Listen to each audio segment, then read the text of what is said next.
Bruno Gröning nasceu a 30 de maio de 1906 em Danzig-Oliva como filho de um pedreiro contramestre. Já desde criança tinha uma influência positiva e acalmante sobre homens e animais.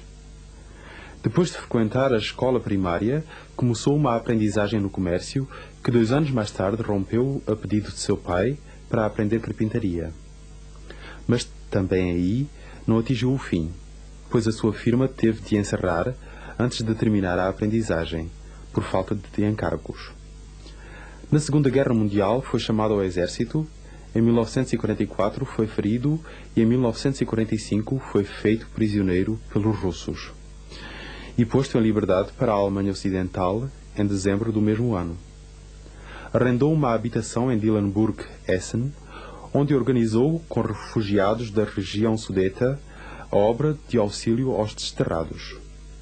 O caminho de Bruno Gröning levou-o em março de 1949 de Dillenburg a Erfurt. Aí aconteceu que, de repente, despertou a atenção pública ao tornar-se conhecida a cura de um moço ao qual vários médicos e professores já não tinham dado esperanças. Passados poucos dias, correram centenas e milhares de necessitados para Erfurt. Todos tinham a esperança de vir a ser curados pelo Dr. milagroso Gröning e, na realidade, durante 3 meses aconteceu o inconcebível na rua Wilhelmsplatz. O homem simples, vindo de Danzig, fazia pura e simplesmente desaparecer doenças contra as quais os médicos eram incapazes. No pátio havia um jardim que já estava todo pisado, onde estavam muitos doentes, paralíticos, semi-paralíticos, etc. E de repente começou uma gritaria, enquanto eu ali estava, que de um momento para o outro pessoas começaram a andar. Isto aconteceu ao mesmo tempo que ele curava em Felbert. Aí é que as curas começaram. Isto reconstruímos mais tarde. Passadas 2 horas ele regressou e eu tenho a dizer que me estavam as lágrimas nos olhos, tão comovido eu estava. E então ele olhou para mim, então também está aqui, eu não lhe disse. Die vielen Menschenansammlungen auf dem Wilhelmsplatz habe ich erlebt. Ich habe erlebt etwas, was so aus der Vernunft nicht zu erklären war. Zunächst einmal war es für mich sehr... Eu presenciei muitos ajuntamentos de pessoas na rua Wilhelmsplatz. Eu presenciei algo que não é de explicar pela razão. Antes de mais, impressionou-me profundamente que as pessoas que ali se encontravam lidavam tão calmas entre si. Quando ele aparecia à varanda, então havia uma calma especial. Eu diria que era uma calma pacífica, na qual, apesar de tudo, existia uma grande expectativa. Quando então se via que as pessoas que anteriormente não se conseguiam mover, se levantavam e começavam a andar e atiravam fora as muletas, tudo isto eu pude sem dúvida presenciar com ele. Que coisas aconteciam que não eram explicáveis, mas que eram comprováveis e que se distinguiam essencialmente de outros métodos de tratamento. Ganz ohne Frage so bei ihm erleben dürfen, dass dort Dinge geschahen, die nicht erklärbar waren, die aber festzustellen waren und die sich ganz wesentlich von den sonstigen Behandlungsmethoden unterschieden. Enviadas pela ordem dos médicos, as entidades oficiais intervieram e impuseram a Bruno Gröning uma proibição de curar. Teve que abandonar Erfurt. A pedido da revista Revue, o médico e psicólogo professor Fischer de Marburg fez em junho de 1949 a Bruno Gröning a proposta de examinar cientificamente o seu método de curar e assim poder abrir caminho para uma atuação livre. Bruno Gröning aceitou a proposta e, nos fins de julho, teve lugar em Heidelberg, em cooperação com a clínica universitária, um exame científico do fenómeno Gröning. O resultado foi fabuloso para os cientistas, já que, debaixo dos seus olhos críticos, aconteceram curas espantosas. Em setembro de 1949, a estalagem do Trauberhof em Rosenheim ficou bastante conhecida. Vieram aqui milhares e milhares de pessoas que viam em Bruno Gröning a sua última esperança. Foi um poderoso testemunho da necessidade deste tempo, mas também um agitante testemunho da incapacidade da ciência de dominar a doença e a miséria. O pensamento materialista conduziu ao abismo. A atuação na estalagem do Traba-Off indica uma época nova, da qual o homem encontra de novo o caminho para voltar a Deus, e reconhece que sem Ele nada consegue. Aqui estava a operar um poder superior que tem que ficar fechado à capacidade de inteligência.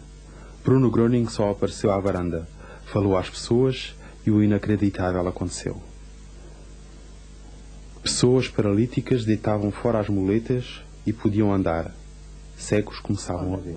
Und dann hörte ich als erstes eine Frau, schrie sie auf einmal, Herr Gröning, Herr Gröning. E então ouvi primeiro como uma mulher de repente gritou: Sr. Gröning, muito obrigado! E pega na muleta e atira para o meio do pessoal, dizendo: já posso andar. Estava ali perto de mim um homem e então pula por cima da vedação do campo. Teria uns 50 anos de idade. Saltou por cima da vedação. Então eu disse-lhe: ora, vosso Messê não está aqui no lugar certo. O que é que era aqui? Então ele riu-se, voltou para trás, abriu a carteira e disse: olhe só para aqui. Ora então, eu lembro-me que, salvo o erro, foi uma sexta-feira que lá estive. Estive no domingo, disse ele, no domingo ainda era 100% aleijado, estropiado de guerra com 2 muletas.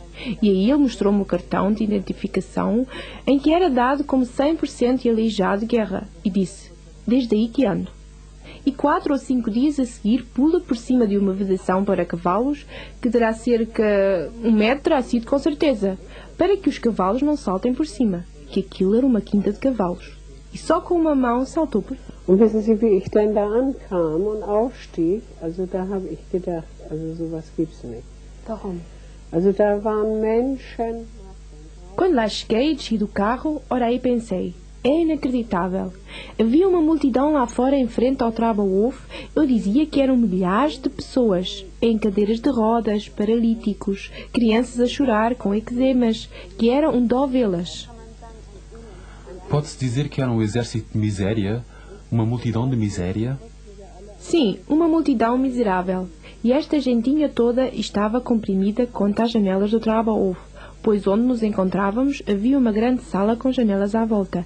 Então lá consegui entrar, aos empurrões, pois era muito apertado. Em frente estava um palco e estavam muitas pessoas em cadeiras de rodas, paralíticos, cegos. Eu estava assim sentada. O Sr. Gröning tinha tudo disposto em filas. Não foi ele que mandou fazer assim. A sua gente é que o fez antes, para ele poder andar por toda a parte, pois ele queria fazer uma cura coletiva. Em primeiro foram as curas individuais. Eu vi com os meus próprios olhos. Aquelas pessoas eram de certeza umas 3. Desceram das cadeiras de rodas e puderam-se caminhar. Isso eu vi. Aus dem Rollstuhl aufstiegen und Schritte machen konnten. Das habe ich gesehen. Vieram diariamente até cerca de 30.000 pessoas até aqui. Aconteceram curas coletivas e à distância, e muitas pessoas voltaram a encontrar a sua fé em Deus. Depois da época no Traba-Off, Bruno Gröning retirou-se para os montes da Baviera para examinar algumas propostas de construção das chamadas Casa de Salvação. Embora lhe fossem apresentadas muitas propostas neste sentido, nunca chegaram à sua concretização. Alguns auxiliares, com habilidade para o comércio, os quais só estavam interessados em ganhar dinheiro com o fenómeno Gröning, souberam impedi-lo. Simultaneamente, procurou caminhos legais a fim de poder atuar em vias ordenadas. Foram fundadas as mais várias coletividades para lhe facilitar uma atuação livre. Porém, estas provocaram o contrário, dado que os presidentes de tais coletividades não se comportaram de acordo com ele. Aqueles que queriam só ganhar à sua custa deram provas de serem os seus maiores inimigos. Tentaram tudo para destruir a sua confiança dos necessitados em Gröning, propagando mentiras e calúnias. Mas, apesar de tudo, não conseguiram evitar que continuassem a acontecer grandes coisas. War eben, dass da ein Mann reingetragen wurde, der nicht laufen konnte. Há dizer que transportaram um homem para dentro. qual não podia andar. Deitaram-no no fundo da sala e Bruno Gröning fez a sua conferência. E então houve alguém que disse: Sr. Gröning, aqui atrás ainda está alguém deitado. Mas ele não reagiu. Só disse passagem: não esqueça ninguém. E continuou a sua conferência. Quando a conferência terminou, aquele homem levantou-se de repente, pôde andar, foi ao balcão e pediu uma aguardente. Ora, aquilo foi tão inacreditável, um homem que não pode andar e tem de ser transportado, passado poucas horas, se levanta e vai embora. Der nicht laufen kann, der da reingetragen wird, dann nach ein paar Stunden aufsteht und weggeht.